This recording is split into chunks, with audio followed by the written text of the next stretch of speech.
wuu xanaaqay gabadhii ayuu sii dilay markii dambana wuxuu go'aansaday yaa wax qof bini aadan adiga hadda qof bini aadan ma u maleynaya cadowgaada inaa waxaas ku sameeyay السلام عليكم ورحمة الله وبركاته أنا هو علي ميشان وحاوي جنالك فاميلي وناك ما أنت أصحابته وحا إذن وذا قصة أنا رون أيو دعدي بيحكو دعدي قبر والحيت من جرأة قبل مقعد وحاوي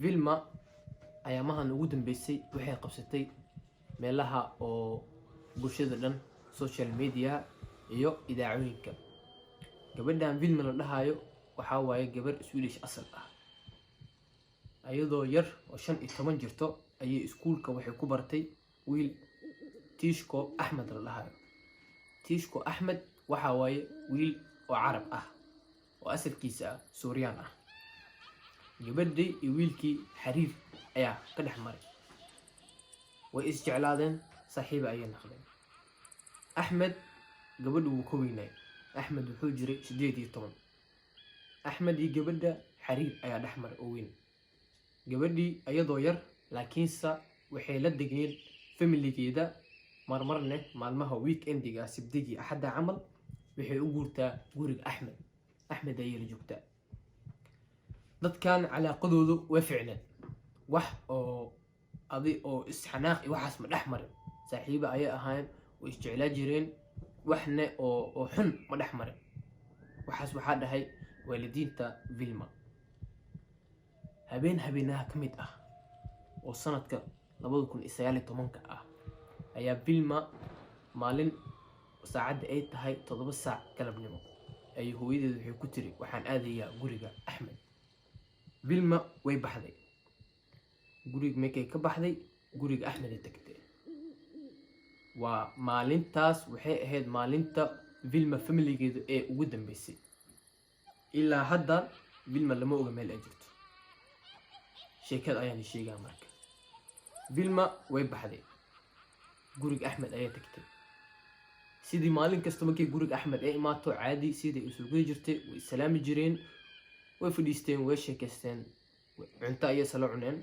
ويفديستين أحمد وحو أهاي ويل oo maseer badan Ahmed maseer ayaa qabtay marka wuxuu arkay Vilma oo la sheekaysanayso saaxiibkeedii hore Ahmed ka hore laakiin Vilma iyo saaxiibkeedii hore wax weyn kama aasan dhaxaynin laakiin saaxiibe oo caadi ay ahayd laakiin dadka warkooda waa ogtihiin wuu socdaa war oo socsocanaya way Ahmed ayaa waxa lagu dhahay Vilma cunugan oo saaxiiba horu haajirin ayay isku soo laaban rabaan wana isla sheekaystaan Ahmed wuu maseer marka uu balansaday gurigii oo ku balansaday Vilma markii ilmaatay joogu wadagna sida idin sheegay Ahmed su'aashi ayuu weydiiyay wuxuu ku yiri Vilma ma waxa maqlay Marumbiya Vilma weydiiday waxaas wax ma jira dhahday wiilkan waa isnaqaana laakiin wax ma naga jiro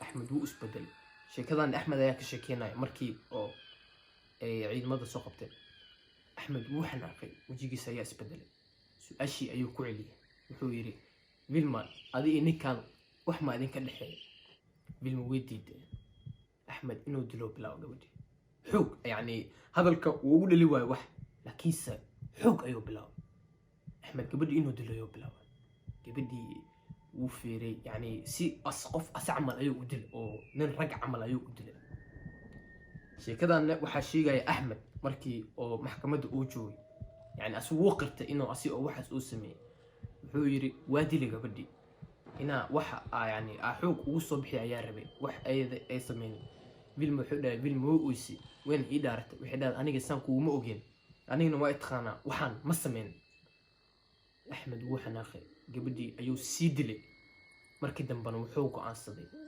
yaa wax qof bini aadan adiga hadda qof bini aadan ma u maleynaya cadowgaada inaa waxaas ku sameeyay gabadhii ayuu xirxiray qaanda ayuu soo qabtay qaandadii ayuu gubay asoo gabadhii jirkeeda ku qabtay gabadhii markuu gubay noloshoo ku dhibay halkaas maalin iyo halkaas habeen ayuu wuxuu ugu dhigay cadaab oo xanuun badan markii ugu dambeysana gabadhii cadcad ayuu u jaray, luguhu ka jaray, gacmuhu ka jaray, qoortuu ka jaray, ayuu bacmadu ku shubay.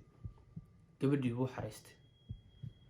hal maalinaa la dhaafay, 2 maalinaa la dhaafay. axmed telefoonka qaban maayo, vilma telefoonka ma qabanayso. vilma familigeedii يعني waxay ahaa jirtay vilma markay ka soo tagto hal habeenkii inay soo wacday hooyadeedii aabeed ilahaas idhaahdo waa kana waa nabad qaba.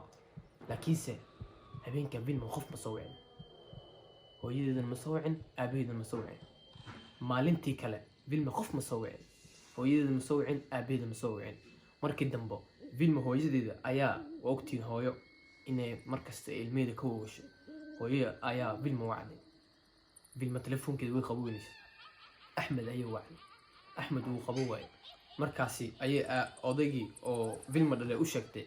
aabiya wuxuu dhahay gabadhiina waa og tahay waana soo wacee adiga isdiji, hooyadu inuu qanciyo rabi. saacado kadib wax ma laga maqlin, vilma wax ma laga maqlin, axmed wax ma laga maqlin. hooyadii aabbaa waxay go-aan gaareen inay guriga axmed ay tagaan. guriga axmed ayay tageen, gurigii gargaraaceen waa laga furi waaya. hooyadii aabihii waxay go'aansadeen inay booliiska wacaan. booliiskii ayaa waceen. booliiskii markay waceen waa la raadiyey gabadhii, gurigii aa la tegay oo axmed gurigii aa la jebiyey, qof ma joogin. waxaa la dhahay yani guriga waa tagneen in askarti, gurigana lama joogo. vilma iyo axmed waa la raadiyey, labadoodana waa la waayay. hal isbuuc markay martay oo baraha bulshada lagu soo dayo oo la dhahay dadkan waa la la'yahay hala raadiyo, ayaa axmed soo baxay. axmed markuu soo baxay wuxuu yiri anigu waxaa jiray guriga oo waalidiinteeda, vilmana ma arkin, aniguna iima imaan, isbuucana ma arkin. markaasaa waxaa la dhahay axmedow haddii vilma aa arkin telefoonka maxaa u qabo weysay? yaa waa gabadhiina waa ka walwalsaneen, telefoonka maxaa u qabo weysay? axmed wuxuu dhahay telefoonka waxaa u qabo waay maskaxda ayaanta ka jirnaa, yani waxaa u baahnaa nashiino inaa maskaxdeeda soo dejiyo, oo yani saas daraaddeed telefoonka u qabo waaye. waa laga qaatay taas. ciddii iyo axmed iyo booliiskii iyo kulli adi dadka inta badan gabadhii vilma ayaa la raadinaya. vilma cud iyo wax ma laga haayo, way miriqday.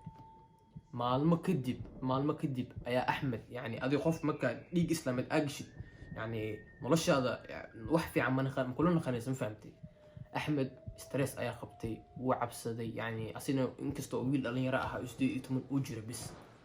axmed wuxuu go-aan ku gaaray inuu sheego wuxuu ayuu vilma ku sameeyey. axmed ciidamankii ayuu isku dhiibay, wuuna qirtay dilkii uu sameeyey iyo wixii uu sameeyey wuu qirtay iyo sababtii uu sameeyey oo waxay ahnii sheegay masiir daraadiisa. intuu isdhahay gabadhan waa jeceshahay laakiinse waa kugu boodartaa ee waxay raacay saaxiibkeedii hore. axmed markuu isdhiibay waxaa lagu xukumay maxkamadda, ilaa hadda wax ma lagu xukumay, laakiinse waa la dabaraaci waa. laakiinse axmed ilaa maanta wuxuu diiday in tuso meesha oo vilma oo geey. so saas daraaddeed ilaa maanta vilma waa la raadinowaa. gurigii axmed waa la xiray, asiga dhammaantiisa baa la xiray. waxaa la guriga mal dambo mala degayo. saas daraaddeed hadda axmedne xabsi ayuu jiraa, vilmana ilaa hadda waa la raadinowaa. qisadan waxaa waaye qisad aad iyo aad cajiib u ah. marna waa qiso cabsi ah, sababtoo ah qof aa isdhehinin qofkan waxaas ayuu kugu sameynayaa isgedinaya isla markii. sidii axmed vilma kalsooni ayuu ku qabtay, laakiinse axmed waa yani kalsoonida kama soo bixin ee qof kale ayuu isku bedelay. qisadan intan ayaa noogu ahaanaysaa. daawadayaal waad mahadsantihiin. anigoo ah cali wanaag, meeshaan waxaa waaye janaal wanaag family. ha ilaawin subscribe-ka, commentiga iyo like-ka. haddii qisadan ay ku cajibiso like saar, share asxaabtaada ku dheh ee comment noogu soo qor sida kula wadaagno qisooyinkan qisooyin lamid ah. mac salaama. أول فين واحد أشياء وين؟ ها؟ بص على ده. عشان والله أكرفنك والله والله تبي والله